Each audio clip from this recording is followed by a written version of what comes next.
Hey students, now we're starting Module 2. So let's go over right fast what we covered in Module 1.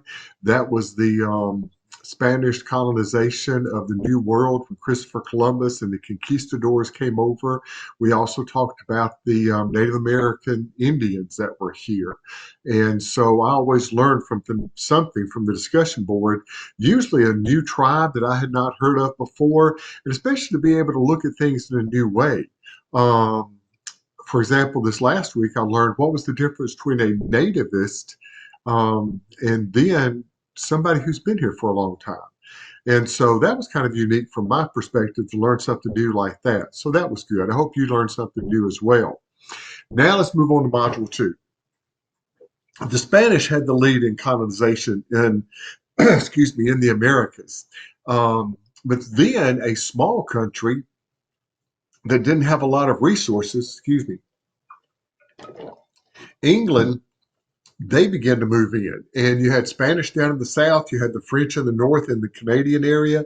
And so the English, when they came in, they literally tried to grab just land right in the middle that nobody else had any claim to. So in 1607, a group of men came, mostly for business reasons. They wanted to make money, then go back over to England and really make their living over there. They came to stay for a little while and go back. They didn't do too well. They had about an 85% death rate in the first couple of years. It was not till 1619 that they were joined by a group of women that were intentionally brought over to find husbands.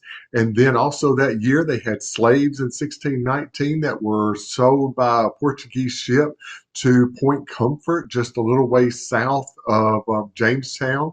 And then they also started the House of Burgesses in 1619. And those three institutions kind of became what would later on become what we think of as American democracy and American society.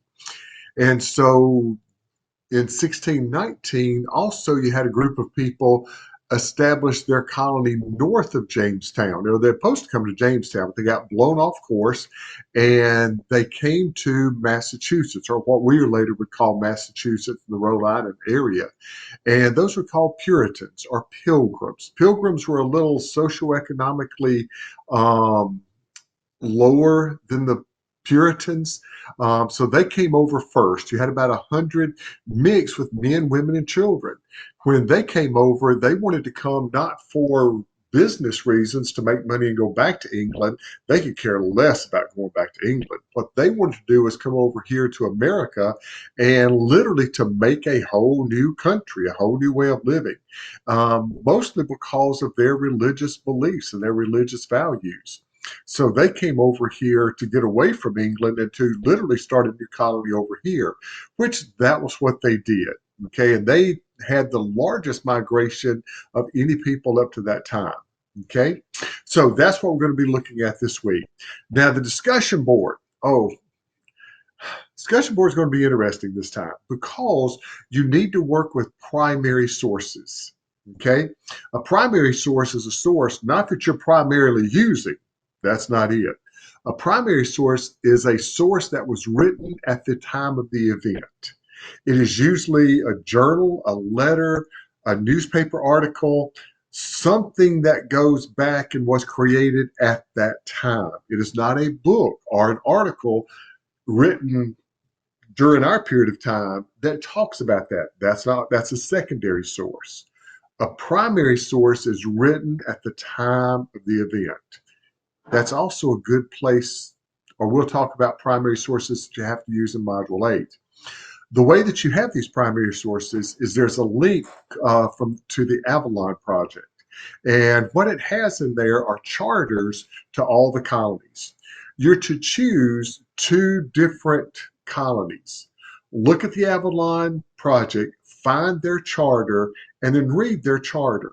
This is the stated reasons that the colonies were established. Why did they say they wanted to come to America or come over here to the New World and to start some kind of colony? So compare them, two of them will do, and then see how that colony interacted with the Native Americans who were here, because each colony interacted differently. Each colony reacted differently. The Indians interacted with each group of people that came over differently. And so I think it'd be interesting as you look at those and find out what they're also to do. The next thing is we have to write the critical thinking essay. Now, this is important. Please listen. Because what happens is this is about slave labor and indentured servants. So you can't really talk about those um, without talking about Bacon's Rebellion. Bacon's Rebellion and the later 1600s were a pivotal period as indentured servants began to decline, and as slavery began to increase. Include in their laws, include in their major events, include in there something about Bacon's Rebellion so that you've got some concrete facts, okay, about what happened. Whether you choose slavery or whether you choose indentured servants, either one of them's fine, okay? Now, here's what's important for a good essay. Number one, you got to develop a strong introduction, body, and conclusion. If you lack on those, the way to do that is by having a good outline. Go point number one, point number two, point number three. See how all those fit together. That's going to be important. Also, please don't exceed the page limit. If you write 6 or 8 or 10 pages just because you go, oh, I'm so enamored by this, I have to tell you everything. No, you don't. Okay? Get it down to the concise information. That shows that you've got some analytical skills to show what's important and then what does not need to be included in the essay. So do that. Don't go over those. Also, do not use first person plural pronouns. Do not use I, a singular pronoun. Do not use we, us, or our. Okay? Do not use contractions. Can't, wouldn't, haven't, shouldn't, all those things. Spell those out the best that you can, or they should be spelled correctly. Also, each paragraph should have at least 4 fully developed sentences. The introduction and the conclusion ought to have more than just 4, but every paragraph you have needs to have 4. Okay. Also, APA 7 and formally write your essay. Don't use text kind of speech and stuff like that. Capitalize things that ought to be capitalized and format things correctly. All right. Also, go to the Writing Center. CSU has created an awesome Writing Center, so make sure you go there if you need to. But make sure you follow these simple tips in order to write a better essay, and it will show on your paper. Always, I'm Bruce Ingram. I'm here to help. If you have questions about the grading system or anything like that, let me know. Try not to be mean. I really want you to increase your thinking ability, your writing ability, and how well you communicate to other people. So that's it for module number 2. Let's get started. Bye-bye.